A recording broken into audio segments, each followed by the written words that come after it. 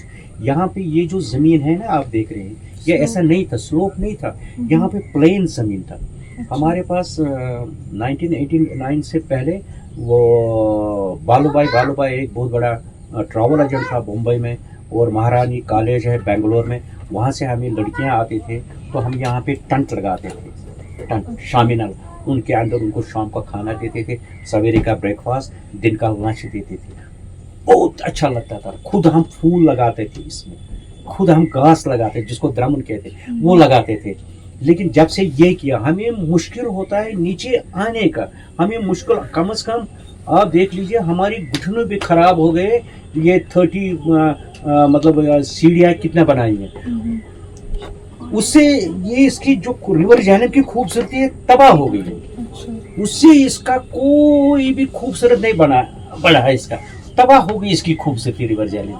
ہم خود مینٹین کرتے تھے یہ زمین, یہاں ہم روز لگاتے تھے, پھول لگاتے تھے, یہاں سے لوگ چلتے تھے. اور آپ کے ساتھ آپ کا پانی کے ساتھ کیا رشتہ تھا؟ کیونکہ بہت بار یہ بولا جاتا ہے کہ ہاؤس بوٹ جو رہتے ہیں ان لوگوں نے خراب کیا پانی, ان لوگوں نے پلیوٹ کیا, تو کیا کنیکشن ہے آپ کا پانی کے ساتھ, اور کیسے آپ رہے ہو پانی پہ؟ اچھا, مطلب کہتے ہیں یہ پلیوٹ بھی نہیں کیا, ہم لوگوں نے پلیوٹ کیا. بہت بار بولا جاتا تھا اس وجہ سے رجسٹریشنز بھی میں مشکل آئی تھی, اس وجہ سے ہی ریپریشنز میں روک دیا گیا تھا. آپ میم ایسا کرو, آپ نے میرے سے بہت اچھا سوال کیا, اب میرا جواب بھی سننا. آپ جائیے زیرو برج کے پاس میں, جتنے بھی راج باغ کی ڈرین ہیں, جتنے بھی وہاں کی ہوٹلوں کی ہے, گھر والوں کی, سب ریور جیلی میں جاتی ہے. آپ جائیے وہ دیکھ لیجیے, وہ ڈرین وہاں پہ ہے, آپ دیکھ لیجیے وہ یکراج پور سے وہاں سے ہو کے آتے سب پانی میں جاتا ہے. آپ دیکھ لیجیے ایل ڈی کے پاس میں, آپ دیکھیے یہ پریس کالونی کے بیک سائڈ میں جو بھی وہاں سے آتا ہے سب پانی. اب پلوٹ ہم نہیں کیا کہ انہوں نے کیا پلوٹ, کس نے کیا پلوٹ, الزام ہمارے اوپر لگاتے ہیں. جیسے ڈل لیک کے اوپر, بلواڑ کے اوپر ڈرینیں جاتے, آپ دیکھ لیجیے طارق احمد پتلو ایک ہیں جنت مشن ڈل لیک, وہ چلو آپ دیکھ لیجیے, اس کا ویڈیو دیکھ لیجیے, وہ روز دکھاتا ہے ڈل لیک کن لوگوں نے پلوٹ کیا ہے. ہم لوگوں نے پلوٹ نہیں کیا. فائنلی بس ایک چیز آپ سے پوچھنا چاہیں گے کہ آپ کو کیا چیز امید دیتا ہے کس چیز کا؟ ہاؤس بوٹ کے لیے. آپ ابھی بھی ہاؤس بوٹ میں ہو, کیا چیز آپ کو امید دیتا ہے اور کیا چیز آپ کی امید لے لیتا ہے؟ امید یہی تھی, زندگی گزاری یہاں پہ اس ہاؤس بوٹ میں, اب ہمیں لگتا تھا اب ہمیں سکون ملے گا, لیکن کوئی سکون نہیں ملا, کوئی پیس نہیں ملا. رات کے ٹائم بھی ہم پریشانی حالات میں ہوتے ہیں, دن کے ٹائم میں بھی پریشانی کے حالات میں, کوئی سکون, کوئی پیس نہیں دے رہا ہے اس وقت. ہم مطلب آنیسٹلی, مطلب جب انسان کے پاس کام ہوتا ہے, ایک دکان کا قیمت ہے, اس کے دکان کے اندر ہے 3-4 کروڑ روپے کا ریڈی میڈ گارمنٹ سمجھو یا اور کچھ نہ. جب اس کے اندر کسٹمر جائے گا, وہ بیچے گا, اس کا دل خوش ہو جائے گا, چاہے منافع اس کو 500 ہوگا, 1000 روپیہ ہوگا. اسی طرح سے جب ہمارے پاس ٹورسٹ آئیں گے, ہم روپیہ 10 کمائیں گے, اپنے آپ کو بھی مینٹین رکھیں گے, ہاؤس بوٹ پہ رکھیں, ہماری روزی روٹی بھی چلے گی. کیا ہم جائیں گے یہاں سے؟ نہیں جائیں گے, ہم یہیں پہ رہیں گے. لیکن ٹورزم اس وقت مطلب ریور جہلم میں اور چنار باغ میں یہاں پہ ٹورسٹ کے لیے مطلب وہ بیٹھتے نہیں ہے یہاں پہ. تو اسی لیے ہم چاہتے ہیں اگر پہلے جیسا ریور جہلم بنے گا, وہ تو سوال ہی نہیں بنے گا, مجھے نہیں لگتا پہلے جیسا ریور جہلم بنے گا. جیسے پہلے جیسا ریور جہلم تھا, دور دور سے مطلب ٹورسٹ آتے تھے ہمیں ریور جہلم. یہ بھی ہمیں پتہ ہے, ہمیں اس وقت یہ موبائل کچھ بھی نہیں تھا, وہاں پہ لیٹر بھیجتے تھے, ہم اس تاریخ کو آنے والے ہیں, میرے کو نہیں, میرے فادر صاحب کو بھیجتے تھے, آتے تھے ہمارا پارٹی آنے والا ہے یا کپلس آنے والا, فیملی آنے والا ہے. لیکن اس وقت بڑا ٹف ہے ہمارے لیے کام کرنا. جی شکریہ. ایک لاسٹ چیز پوچھنی چاہوں گی کہ آپ اتنے سال سے یہاں رہے ہیں, جی, آپ نے کیا بدلاؤ دیکھا ہے جہلم میں؟ بدلاؤ یہی دیکھا میم, جہلم کتنا خوبصورت تھا پہلے. میں